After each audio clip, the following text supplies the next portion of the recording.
Stacey Sims, she is giving her talk on the world's worst diabetes mom. Stacey is the host of Diabetes Connections, a weekly podcast, and the author of The World's Worst Diabetes Mom. Her son was diagnosed with type 1 in 2006, just before he turned 2. He's now 15. Stacey is here to talk about getting the confidence to make mistakes when it comes to raising children to thrive with diabetes. While Stacey is talking, Jillian's going to share a link to Stacey's website in the chat box in case you want to find out more about Stacey after her talk. And now I'm going to turn off my video and audio, and I'm going to leave it to you, Stacey. Take it on. Tammy, thank you so much. I am so thrilled to be here. I am so nervous about pressing the share screen button and getting this correctly. If we can get through this together, we're just going to be fine. I'm just worried about that. So stay with me for a second before I jump right in. In fact, let me do that, and then I'll go through and introduce myself and all that. Yeah, good you stuff. can do it, Stace. I know. Oh my God, there it is. Do you see it? I'm pretty proud of you because it took me a lot. I'm on my 3rd day and I'm finally good at it. So I love it. Now, here's my only question: is I don't see myself at all.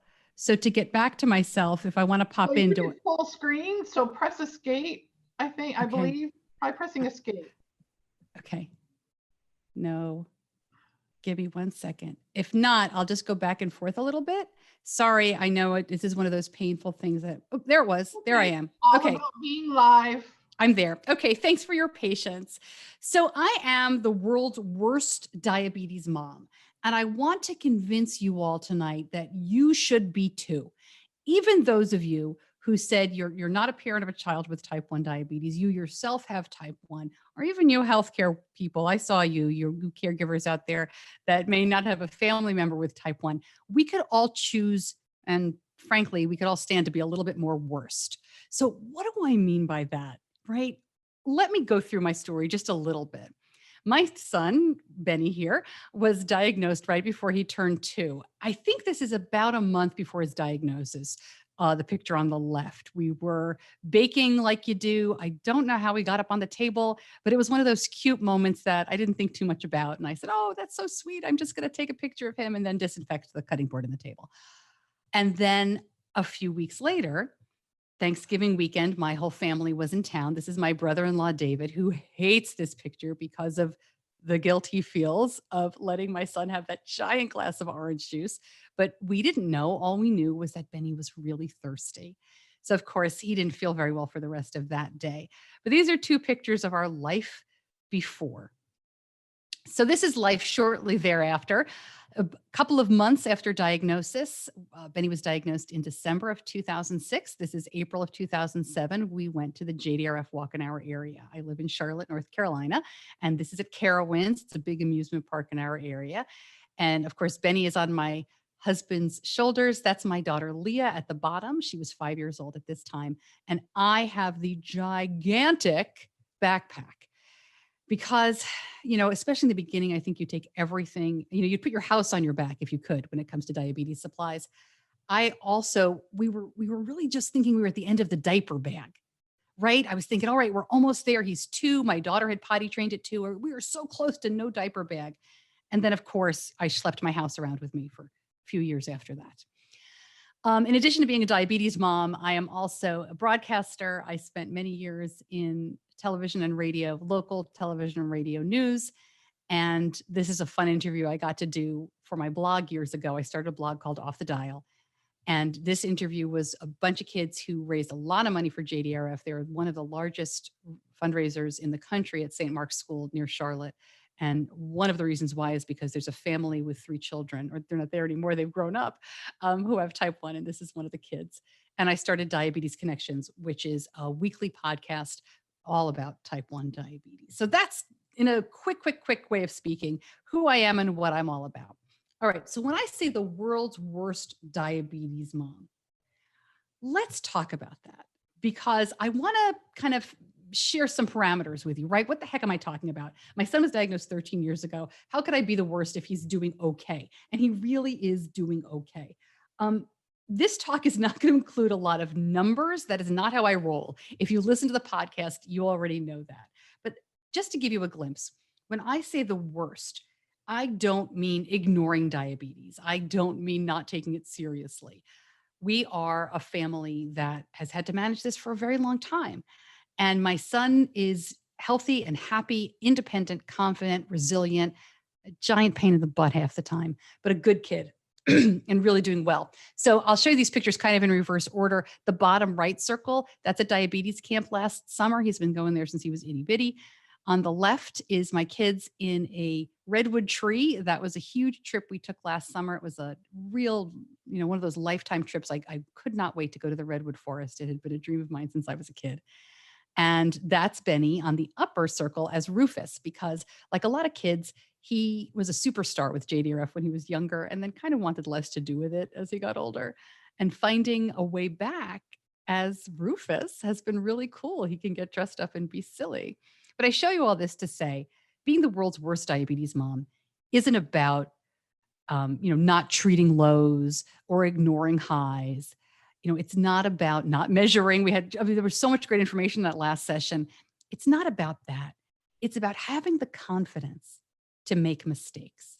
And it's about embracing those mistakes because we learn from them, right? I mean, everybody hears you fall down and then you get back up stronger than ever before. But I find that so many people are so frightened to fall down with diabetes that you never get to the get up stronger part. So that's what I want to help you out with today.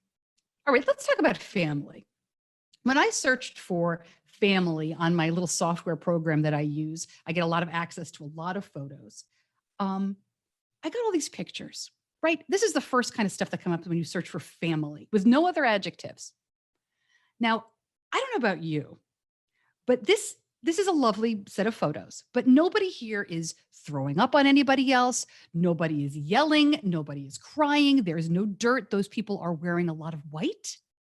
This is not how my family rolls.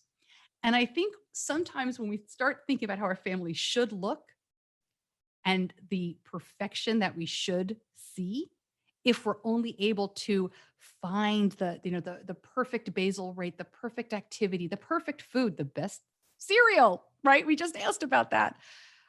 I think sometimes we set ourselves up because we're looking for that perfection. Look, regular parenting is tough enough, but diabetes parenting has all these other layers to it. I've just touched on a few, but it's not just about the tasks we have to do because there's so much to that. I know that most of you from that poll are in this for 3 years or more, but there's a lot of new people out there. And, you think back to those days, how much time did it add to your day to count carbs, stop what you're doing, check blood sugar, give shots, comfort your child in ways you never had to before, take some time for yourself to cry in the shower or whatever you need to do. It's an awful lot that we ask of diabetes parents. And then we put something else on our plate. We put a lot of guilt. And part of that is because we get a grade. Now, I know half of you said you don't look at your child's A1C or your own as a report card or as a judgment on your parenting. I was thrilled to see that number. Maybe next time I'll ask, have you ever thought of it that way? Because I would have checked, no, I don't think about it that way at all right now, but I did once upon a time. And it's hard not to, because we get that number every 3 months, right? You're waiting, you're thinking, especially for those of us, and I'll say us diagnosed, even though obviously my child has type 1 and I do not, but for those of us diagnosed before CGM, and I don't mean before Share or before it was widely used or before the G6, I mean before CGM, the only way you'd really know what was up, you could look in your meter and get an average, but was that A1C. So you'd wait every 3 months. Well, it kind of felt like that sometimes, right? I love her face. She's like, dude, give me a break. But he's very stern. This is your report card. This is how it used to make me feel, very judgy stuff. Because, if we can measure it, a lot of people say, well, if you measure it, you can fix it, you can improve on it. Yes, that's true. You have to have the numbers. You have to be able to measure. But I think as human beings, if we can measure it, we can also judge ourselves for it and we can compete on it. We'll get to that in a little while. Well, now, in addition to that good old A1C, we have CGM. which is great. And I love, huge fan. And Dexcom sponsors my podcast. So I should say that. I probably shouldn't have put the 47, then I should have given them a good number or an in-range number. All right, but we have all of this information now, and I'm going to scroll through this because this is what it feels like, right? Boom, boom, boom. You're attacked every 5 minutes with information. Would I rather have it this way? You bet your bippy. My son got a CGM. He got the Dexcom when he was 9 years old. It's a wonderful piece of equipment. I know it's going to be standard of care. Yes, there are cost and access issues. Absolutely. But CGM is here. We're not going back, and I wouldn't want to. But I think it's also difficult to take this judgment that we're getting every 5 minutes, or let me put it this way. It's difficult to take this number we're getting every 5 minutes and not attach emotion to it, right? And that is really, really the tip of the iceberg when it comes to parenting a child with type 1 diabetes. That's just one emotional aspect of it. It kind of makes me feel that we can never do enough. So let me tell you a little bit about how when things go wrong, it can really be okay, right? Let me take you from this, where we all start out, right? You're sitting there talking to your endocrinologist, trying to figure out what language is this person speaking. I mean, I don't know about you. I'd never given a shot. My children are yelling and my dog is in here. Apparently my dog has opened the door. Excuse me. Can someone come get the dog, please? Yes, thank you. Oh, I love it. So that was my dog Freckles making a surprise appearance, although we didn't see her. And that was my daughter Leah helping me out as usual. But I don't know about you, when I was in the doctor's office and they were saying these things like bolus and basal and A1C and CGM, I was like, oh my God, I have no idea. So how do we get from there to here? Right? It's not easy, but it really can be done. And I want to walk you through a few steps that helped me out. And then I'm going to share some of my big mistakes, because remember, this is about having the confidence to make those mistakes. I mean, it sounds kind of counterintuitive, but you need the confidence. Whoops, I'm sliding all over the place. You need the confidence to let yourself fail, right? You need to know it's going to be okay. And when I say fail, when I say mistakes, I'm talking about let your child go on that sleepover, right? Blood sugar might be sky high that night. Let your child play that sport. Blood sugar might be really low. And a lot of you are thinking, well, yeah, sure, I do that already. Well, a lot of parents right now are terrified to do those simple things. And it's our job as parents that have been there to kind of help them through it. All right, so what do? First, acknowledge and articulate your fears. And do this to your health team. Don't do this on social media. Social media is wonderful for so many things. Support, conversation. Hey, me too. Just that feeling of I've been there. You know what social media is terrible about? Facts, factual information. It's just not great at spreading that at the rate that it spreads the not so factual information. So I've always been told, and we were diagnosed before social media was a thing. Benny was diagnosed before the iPhone. So we didn't have a Facebook group to jump into and ask questions of. We only had real people and our healthcare team. And I think it really changes the equation. And when I say acknowledge and articulate your fear, I'm talking about the big fears. And I don't go into too much detail here because frankly, I don't know if who's watching. I don't know if there are kids. Sometimes when I know who's in the room, we can really talk about this. But I'm talking about the big, bad fears that most parents with diabetes have about their children. The fears of the things you don't come back from. And I sat down with my endocrinologist without my son in the room. This is not a question. There are some that I think is fine with the kids around. There are some questions you may have that you don't want your children to be there for. And I said, lay it out for me. And I was pleasantly surprised to find that the real science did not reflect my fear. So how do you get to your endocrinologist, right? How do you get some time alone? It can be very difficult. I'm very lucky that my endo will spend some time on the phone with me. My son is old enough that I can kick him out if I want to, although last time he kicked me out, which is a whole other story. But try to do that. And I always show this slide, it cracks me up, because once we articulate our fears, they go away. I mean, they don't really go away, but they become a lot lessen. And this is Voldemort. If you're not familiar with this in the Harry Potter series, maybe I should explain. Nobody ever wanted to say his name, right? It was too scary. But once they said its name, it was so much less scary. And I saw the Mr. Rogers movie, the Tom Hanks Mr. Rogers movie, just 2 weeks ago. I finally saw it. And I yelled in the middle of the movie because he says, and it's a real Mr. Rogers quote, if it can be mentioned, it can be managed. That is a revelation when it comes to diabetes, because nobody wants to talk about the big, scary stuff. And we can talk about it more in the chat. I can't see the chat right now. So I'm going to do this at the end, but we can talk more specifically, but I think you all get what I'm talking about. Hey, Stacey, Yeah. I'm going to come on towards the end and I will help moderate the questions and give you. Oh, great. Yes. Thank you. So don't even worry about it. Okay. Phew. Okay. But I am going to say, I'm hesitating on this question because I feel like it's irresponsible for me to set it up and not really say it. So I'm going to talk about this right now. And if your children are watching with you, I think that's okay too. But look, I know that the biggest fear is that your child is going to drop dead in the middle of the night. Ask your healthcare provider about that. It is a question that has an answer. There's a lot of science behind it. There's a lot of rumor behind it. But I was amazed. My endocrinologist, who has seen thousands and thousands of children, flat out told me, I've never lost a kid to that. There are other things. There's alcohol, there's mental health issues. There are things that happen with diabetes. But this middle of the night, if my kid gets to 60 and is going to die, that you see in Facebook groups is not true. So talk to your healthcare provider. Don't talk to me, right? These are not things that I feel comfortable that I can go through as facts because I am not a healthcare provider. I'm a layperson, but that's what I'm talking about. I'm sure you already knew that. All right, talk to your child. So talk to your child. And when I say that, I don't mean about what I just mentioned. Talk to your child about routines, about things with diabetes that, you may not think to go through that you may think are going to scare your kid, right? You get that question a lot when they're tiny. They just do what you want them to do. And then they're 6 or 7 and they're thinking, well, what happens if I don't do this? Or what happens if I try that? Or why am I doing that?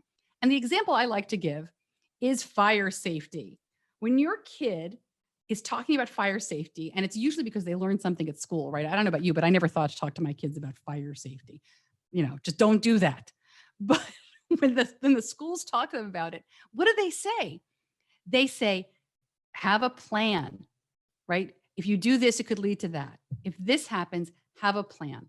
Talk to your parents. Everybody get on the same page, and then if you need to, you call 911 because it's a real emergency, right? And they go through this and role play it. That's, to me, exactly what we should be doing with diabetes. Talk to your kids. Well, we're checking blood sugar because of this.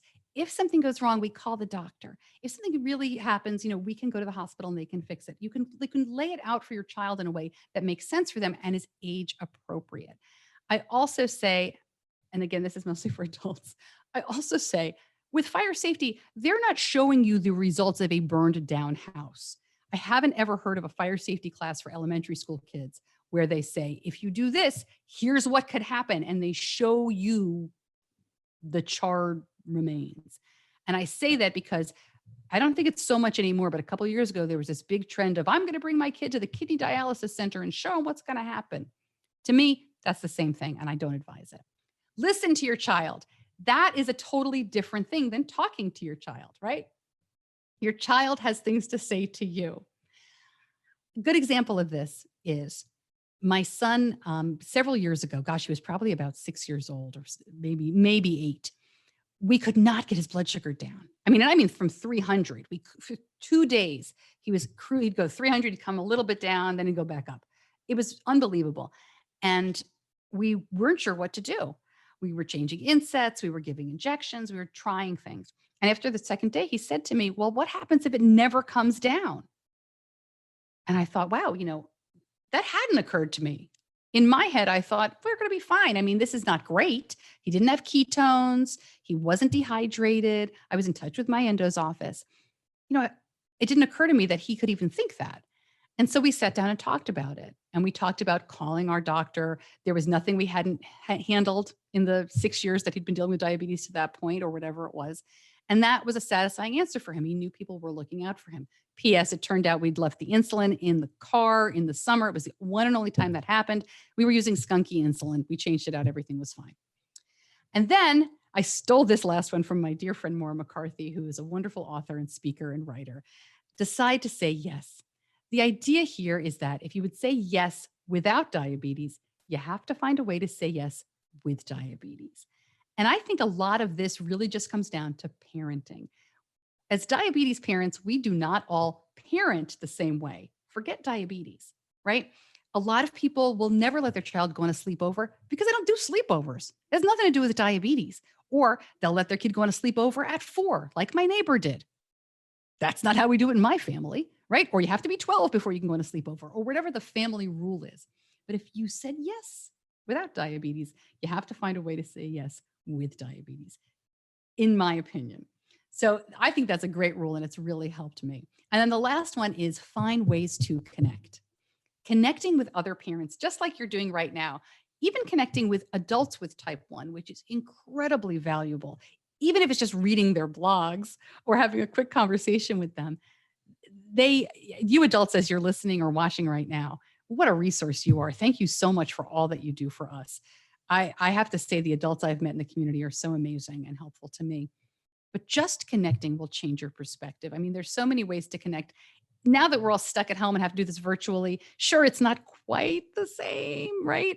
But there are still terrific ways to do it. I mean, these are camp pictures, Friends for Life, JDRF walks. This is a group in Maine that gets together, the Maine Peapods. And I think maybe the next time I do this presentation, I'll swap out some Zoom meetups, because we've been doing a bunch of these for the podcast and my local group, my local JDRF, and it's been phenomenal. So that's how you get to a little bit more confidence, or enough confidence at least, to make some mistakes. So I'm going to read an excerpt from the book in just a second. Let me see where I am. Yeah. I had put through, and it's okay if not, I had put through that maybe we could do a poll on what to read, which excerpt. Tammy, did that go through or no? I didn't, but I can do it in 2 seconds. So how about, while I'm doing that, I'm going to bring someone on that made a comment that I'd actually like her to say it live, because it just really got me. Can I stop the share? Should I stop the share? No. Okay. Brittany Hetrick, I'm about to make you live, so that you can say your comment to Stacey yourself. So I've just given you the ability to talk. You need to go to the lower left-hand corner, or actually I think I could, nope, you need to go to the lower left-hand corner of your screen and unmute your microphone. And then there you go. And now you can make your comment that you made to Stacey while I build the poll.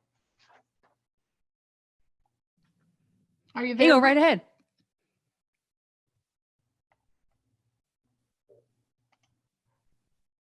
Are you there, Brittany?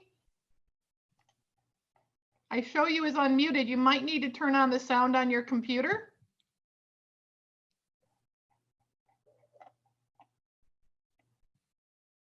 We'll see. Okay, I will say her comment, and I can still get this done. Okay. So she said, Stacey, your book arrived on my doorstep the day we were discharged from the hospital after diagnosis, sent to me by a friend. I just want to thank you for helping me get through these first few weeks. So that just really got me when I saw that. Oh my gosh. Oh my gosh. Okay, so let me talk about that for a brief moment, because first, thank you to whoever bought that and sent it to you. I'll be honest with you, as much as I want people to buy this book, I cannot imagine reading it in the first couple of weeks after diagnosis. What an overwhelming time, because I share this in the book. That's when I don't know about you, Brittany, maybe you were better than me. I made every mistake you can possibly make. And I joke about this, but it's a true story. As I said, we had no Facebook, nothing like that. I called our endo's office every day for a month. Literally every day I had a question. He was very resistant to shots and finger sticks. He was terrified he'd run away all the time. And so I was always worried, did I get the insulin in? How am I measuring it? They didn't even have a half unit. We had no pen. We had syringe because we had to do quarter units. And there wasn't a half unit pen at the time. I stabbed myself. I shot insulin up my nose. I put insulin in my mouth by mistake because it was on my finger. I had all these crazy questions. I was measuring ketchup. I was measuring peas. I was doing everything I thought I needed to do. And by the end of that month, I called the endocrinologist and just said, hi, I don't have a question, but I feel like I should call you anyway. And they laughed at me. That staff was so wonderful. So I guess it's a roundabout way of saying, I'm obviously not a healthcare provider, but I'm glad I was there for you in some way in those first crazy days, because what if your child is 2 or 22? I don't think it's any easier. So, All right, I've got the poll ready. I'm going to put it out there so you guys can answer. Which mistake do you want to hear about when they were on the road traveling, at the beach, or my vote, one that was totally her husband's fault? Look at that. Yeah. All right. I know what I'm reading. And while that's coming up, I do wanted to mention there was something else. Anne mentioned that she's so thankful for your honesty, that it's refreshing, and she's terrified to let her son go away to college. Do you have any thoughts on that? I do. So I'll be honest with you, and I need to preface this. I really should always start the talks by saying, just because I let my son do all these things, and I do let him do a lot, it doesn't mean I don't worry. I've lost a lot of sleep. I very much worry. I pull my hair. I play with my hair all the time. So I know that one of the questions I get a lot is like, how are you so calm? And I'm really not, but I've decided I just got to let him do it anyway. So with college, my daughter is a freshman at college. My son is a freshman in high school. But I do let my son go away every month to non-diabetes camp. And that, since he's 8, which is too young, if you ask me, but 9 or 10 would have been fine. But 8 was a little too soon to start that, to be honest with you, where he was totally responsible for all of his diabetes with just a medical staff to back him up if he had an emergency, but they wouldn't do anything for him.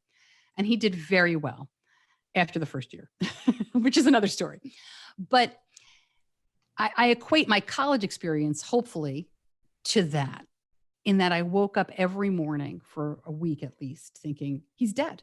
And I killed him, and I let him go to camp and do this. And I'm an idiot. I am the worst mother in the world to let him do that. But having sent my daughter to college, and my daughter goes to college in New Orleans, and we live in Charlotte, I didn't like that. I was terrified for her just to be that far away as a young woman on her own in New Orleans. Ugh. But it's working out. Of course, she's home now with everybody else. And I think the fears for my son are similar, although they're diabetes, right? I think there's so much to say about this, and I don't have experience with a college student with type 1. I would highly recommend the College Diabetes Network. They're a wonderful organization. They're doing a lot of great work with this. You can come back around and visit me in 4 years and see what I really do. I don't plan to follow Benny in college, unless he goes to college 10 minutes away. If he's 4 or 5 hours away, I don't plan to follow his CGM. I don't think that to me will help me. I don't know that it'll help him. Come revisit us. We'll see what happens. I do think there are a lot of strategies to help a child who's going away to college. I think the number one is education and communication. We're actually starting to talk about Benny right now, about drinking, about how his body will react, about responsibility, about the things he has to do that are different. I'm not going to talk too much about it because I don't think it's fair not having the personal experience, but I would recommend College Diabetes Network and asking other parents what has worked. And if, again, I said it all goes back to parenting, if that doesn't sound right to you, right? Maybe your child will never drink. Maybe you have different priorities. Maybe you want to follow. Then find the group that can help you with that and go on from there. But we all do this differently. But I will also say this on the podcast, in closing on college, I've talked to a bunch of adults with type 1 diabetes who were diagnosed as kids and grew up with it and are fine now. And almost all of them were terrible diabetics in college.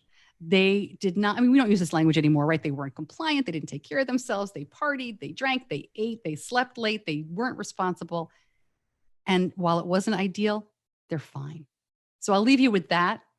And, but I hear you. Come back to me in a couple of years and I'm sure my tune will be a little different. And it looks like they want to hear about what your husband did. Great. So this book is full of all of my mistakes and what we learned from them. So I have to find my place because this chapter is actually all about us starting an insulin pump. This was one of the biggest mistakes we ever made, and it was right at the beginning. So I'll set this up by saying we decided that we would start an insulin pump. We got it 6 months after diagnosis. So my son was 2.5. And we thought that it would be a really good idea to start on the pump just before going to New York, because that is where my parents spend the summer. Here's my thinking, and now I'm reading from the book. As you start on the pump, you need to check blood sugar more than usual. For us, that meant at least every 2 to 3 hours around the clock. I thought that with my mom around, she could watch the kids during the day while I caught up on sleep. This seemed to make starting the pump on the road not such a bad idea. I hear you laughing already. Hold on. In another genius move, we timed this out for the same weekend my husband goes away every year to play golf with his best friend in Vermont. I knew that without Slade, that's my husband's name, I'd be the only one who could take care of Benny and the new pump. But I wasn't really worried. We packed everything we needed. I could handle this, and I did for about 2 days. Along with changing the pump inset every 3 days, you change out or really replace the insulin inside the pump. And I explained that. The new cartridge goes into the pump, and after a brief loading and priming process, you are good to go. It helps to bring a new cartridge. Apparently, we did not. I checked everywhere. No cartridge, no special needle. That meant no way to put more insulin into the pump. I won't tell you who packed all the diabetes supplies, but his name rhymes with played, as in played golf in Vermont while I was freaking out in New York. Honestly, even with Slade away, I knew we'd be safe. We could switch back to shots. But first, I wanted to try everything I could to keep Benny pumping. We had just started. I called everyone. Slade, of course, our endo, Animus, we were using an Animus pump at the time, and Lynette, our diabetes educator. The endo on call got back to us first and said we would need a lure lock needle in order to get insulin out of the vial and into the old cartridge. My dad was on it. Out the door in a flash. I later learned he went to every pharmacy in the area and he wound up at a hospital and they gave him the needle. I carried that stupid lure lock needle in my backup bag for years, my poor dad, but he is effective and resourceful. Our educator, Lynette, came to the rescue. I love our endo practice, but it takes another diabetes parent sometimes to really get into the nitty gritty. I had mentioned earlier in the book that our educator has 2 children with type 1. Lynette politely acknowledged the lure lock needle suggestion was a good and proper one. Then she told me not to worry about it and walked me through reusing what we had on hand, totally off the books and not at all FDA approved. Basically, we just reused the old cartridge. The pump compresses the cartridge to extract the insulin, so I stuck my fingernail in the ridge where it was pushed in itself and was able to pull it back open so that we could put more insulin through it again. No need for the special needle. We used a syringe I'd bought for backup to transfer insulin out of the vial and into the old cartridge. It took a while, and we had to wait until the air bubbles were out, but it worked. Hey, quick side note, you can do that pretty much with any pump system. Again, totally off the books, not FDA approved. Your endo and the healthcare people who are watching the webinar right now, close your eyes, close your ears. But you can do it with just about any pump. Tandem, which we use now, is different because it's got the little baggie inside, but you can reuse cartridges. Not the best, but in a pinch. So here's the wild part. The next day, Animus called my mom's house to tell her the New York rep was on her way over with the missing cartridges. How about that? That was really amazing. I really was blown away by that. Animus, of course, is no longer in business. Not because of me. It wasn't my fault. Meanwhile, Slade had actually found a family in Vermont with kids on the same pump. Again, remember, this was before social media. He and his friend had spent an hour calling friends and friends of friends until they found someone with T1D who used the same cartridges. He was ready to drive them to New York. Luckily, he didn't need to. I can't say I'm happy we made that mistake, but forgetting those cartridges gave me new confidence. It was far from the last time we'd forget something or hit a snag with the pump or diabetes tech. And knowing we'd MacGyvered our way through this situation so early on gave me confidence for the next mistake. It also solidified my trust in our doctors and educators. They were there for us, even out of state and late at night. These are dedicated and special people. We were lucky to have such a great team. The rest of the trip passed without any major diabetes excitement. We swam a lot, the kids went to the zoo and read books with their grandparents. The pump behaved and supplies were plentiful. We came home rested and ready to tackle the next diabetes mistake. Knowing us, it was not far away. And I have never let my husband forget that he did not pack those darn cartridges. But that's that story. That's a great story. Thank you, Tammy. That's wonderful. I also have, which one of our other presenters answered for her, with a wonderful answer, but I want to hear your answer also. Suzanne says her 8-year-old was diagnosed at 23 months And since she started school, she's embarrassed and doesn't want anyone to know. Any suggestions on how to help her overcome that? Yeah, that is really tough. So the child is now 8? Is that, I would think, well, did you say yes, 8? yes, she's 8 now. Mm-hmm. Okay. So that's really tough. My son was diagnosed at 23 months also, but shockingly with me as a mom, he's very extroverted. My daughter is very introverted. So I have some experience with that. We did a lot where starting in preschool, we would go in and read a story and we would talk about diabetes, and then he would show his pump and he would talk to his friends. And obviously, that's not something that this child is probably interested in. I don't think there's any point, and I'm not saying that the mom is trying to do this, but some advice might be, go into class and she'll get over it and push it anyway. I don't really think that my approach is one that would work for this child. But I would back up and say, what else is going on, right? Do people who need to know she has diabetes know? First of all, is she safe? That's the first question you have to answer. Does the school know? The people closest to her at school, do the right people know? Do her best friends know? And if her best friends don't know, or she doesn't want to talk to them at all, then I would actually take it out of school and bring them to your house and have like a 4-person little pizza party or a 4-person dessert party, or, however your family eats, but to show that, hey, life is pretty normal with type 1 diabetes. Even if you eat a different way, this is normal for my family. This is how we do it. Try this. It's delicious. You'll like this, or, whatever, but have a little tea party, or just have a few friends over. And that's all you need to do. Now, you can't hide diabetes because it's not safe.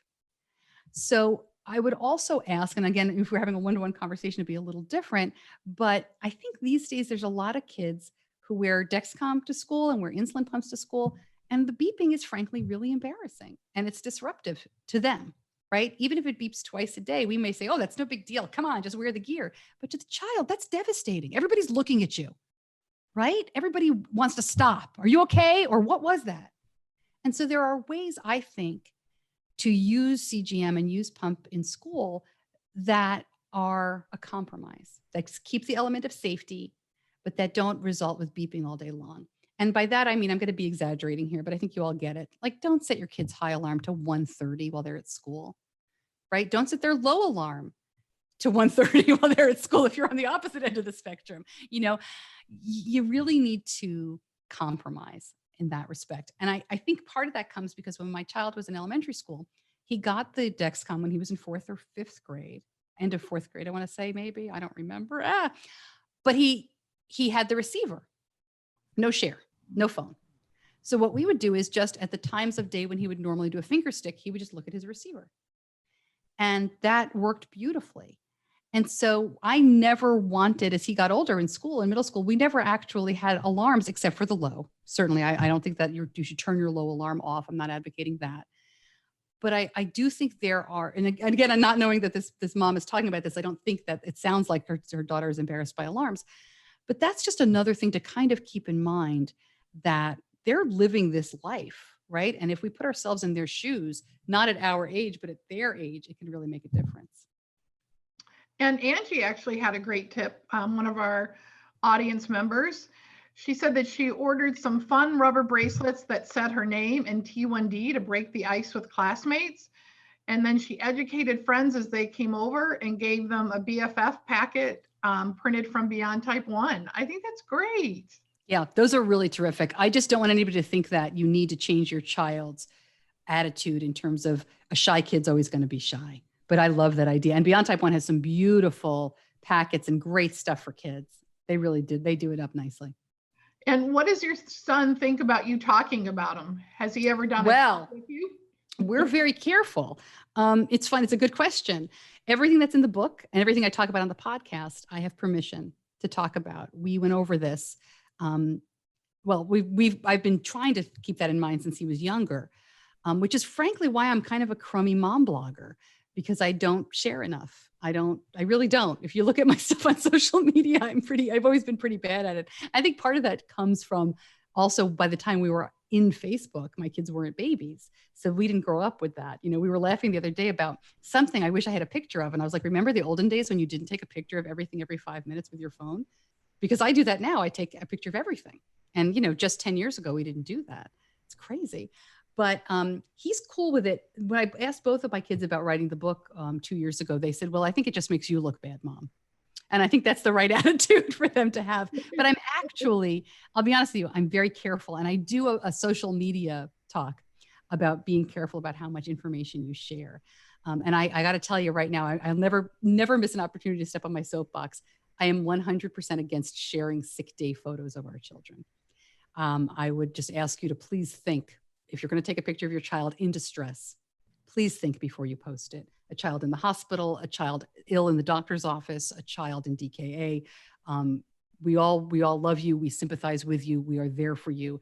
But your child has a right to privacy and may not want that picture to be posted for posterity, for him to find when he's 25 years old or things like that. So I'm sorry, I know that wasn't what you asked, but I will never miss an opportunity to talk about that. Yeah, I think it's a good point. Jackie mentioned that as a T1D that was diagnosed at 8 and who went away 8 hours to college, she turned out all right. Yeah. She didn't wake up her parents in the middle of the night with a shared CGM alarm. She said, we're pretty resilient and make our own mistakes too. And I think that's great. I love to hear that. You got, and you do have to let your kids make their own mistakes too. It's so hard with or without diabetes. But yay, thank you for chiming in. That's what I'm talking about. Yeah. And I know there was another one. I'm scrolling through these. I'm trying to.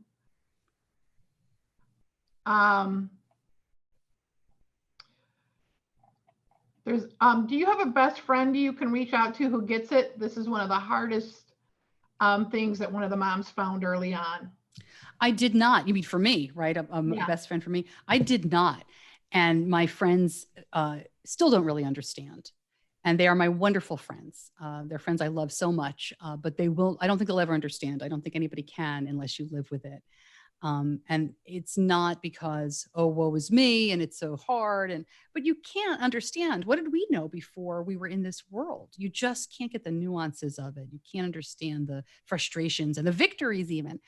So I do have some best diabetes friends now, but I had to make them after my son was diagnosed. And that's that community aspect of it.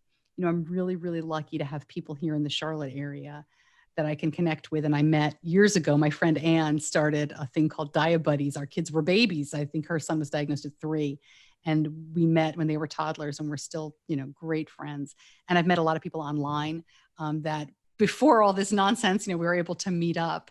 And I do have a core group of diabetes moms, but I don't think I spent a lot of time early on trying to explain everything to my non-diabetes friends.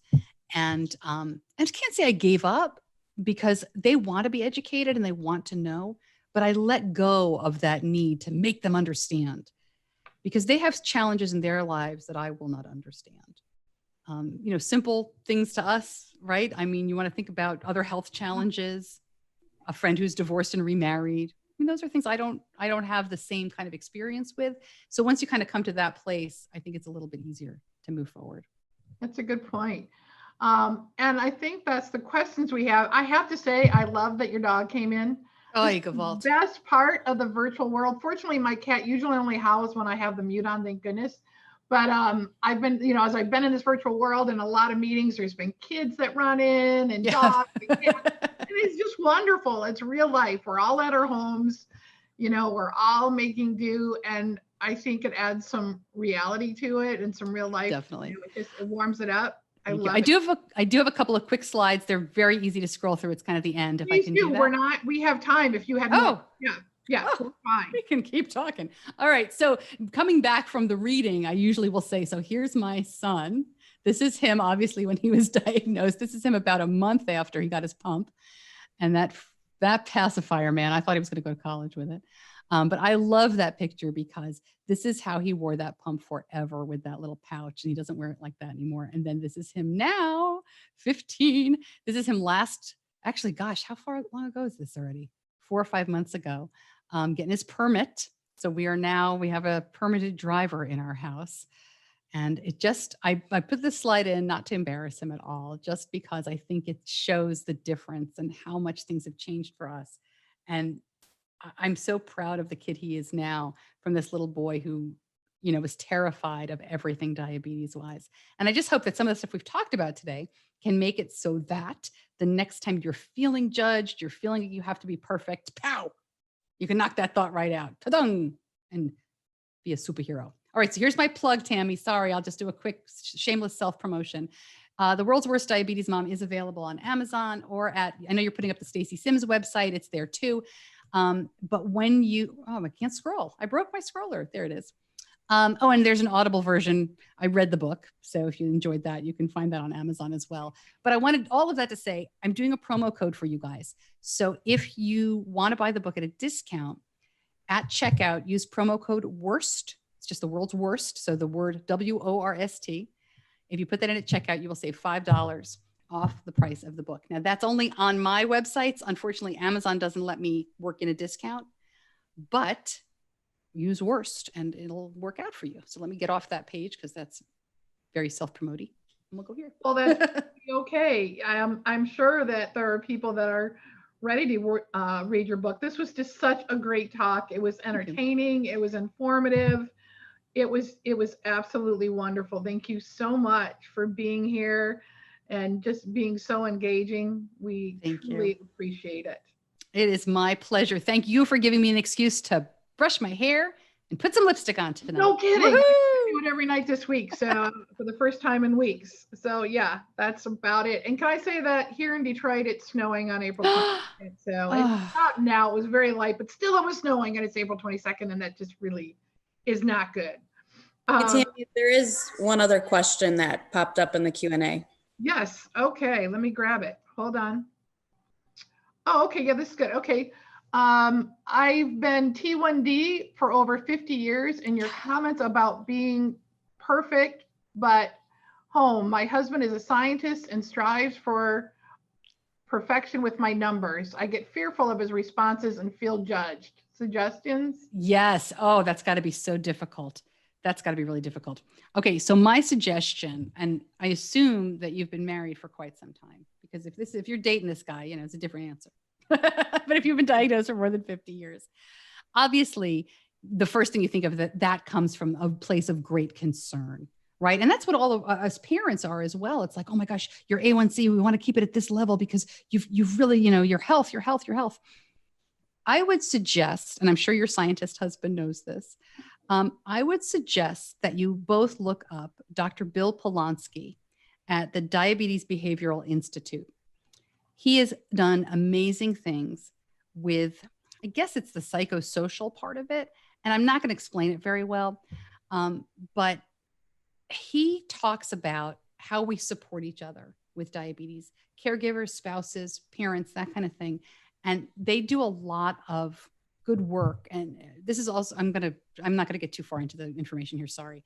But they do a lot of good work in terms of how to really live with this. Not so much the dosing and that kind of stuff, but they do a lot of empathy studies and talking and information. I also think there's a group called the Joslin Medalists, and you may already be part of that. If not, please look them up. The Joslin Medalists it's basically a study at the Joslin Center in New England. And if you've been diagnosed for 50 years or more, they want to talk to you because they're studying, we all kind of know this, but I think we don't acknowledge it. If you were diagnosed 50 years ago, it was completely different, right? They didn't have any of the tools we have now. I mean, I don't know if you guys know, but in the 80s, they didn't have home meters in the 1980s.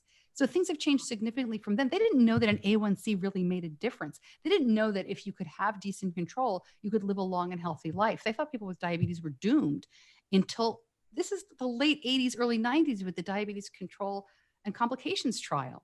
So things have changed so much. All of that to say, sorry, getting back to the question, the Joslin Medalist study is one of, well, how did these people do it? With all of what we know now, they didn't have any of that. With the rudimentary tools, how did they live so long? How are they still thriving? So it's a really valuable study. And my understanding is there's a secret Facebook group for those people. So you may find yourself with a bunch of peers, if you're not already acknowledging, or if you don't already know that, and a community of people who are dealing with the same thing you are, which is, I've been diagnosed my whole life. I know what I'm doing. My spouse will not leave me alone, right? He's worried about me. I love him for that, but I know what I'm doing. Get out of my life. So you may find other people that are feeling the exact same way that you are.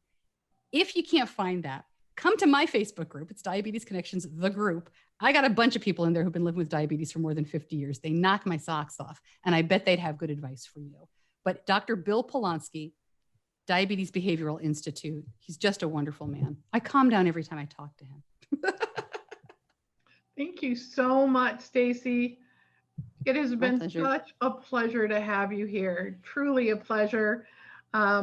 Before we go, I'd like to remind you all that we are in a serious fundraising challenge right now, funding challenge. We need your help. We truly need your help to keep funding the research that we need to find a cure. And right now, with the situation we're in and not being able to have live events, that's gotten really hard to do. So Jillian has just posted the Fund a Cure donation link again. And I want to remind you that 100% of those donations go directly to our mission. They go right to research, and they're 100% tax deductible. So please donate tonight. If you loved what we brought to you so far this week, and we have another night tomorrow night, please make a donation if you can. I understand some people are in tough situations right now, but if you have the ability, please donate. Thank you all for joining us. It's night 3. We've got one more night to go. I just might make it till then, but it's been great. It's been enlightening and wonderful. I'm going to be a Zoom expert. I love meeting people like you, Stacey. You're doing great. This is unbelievable. So thank you so much. Have a great evening. Have a great evening, everybody else. Thank you.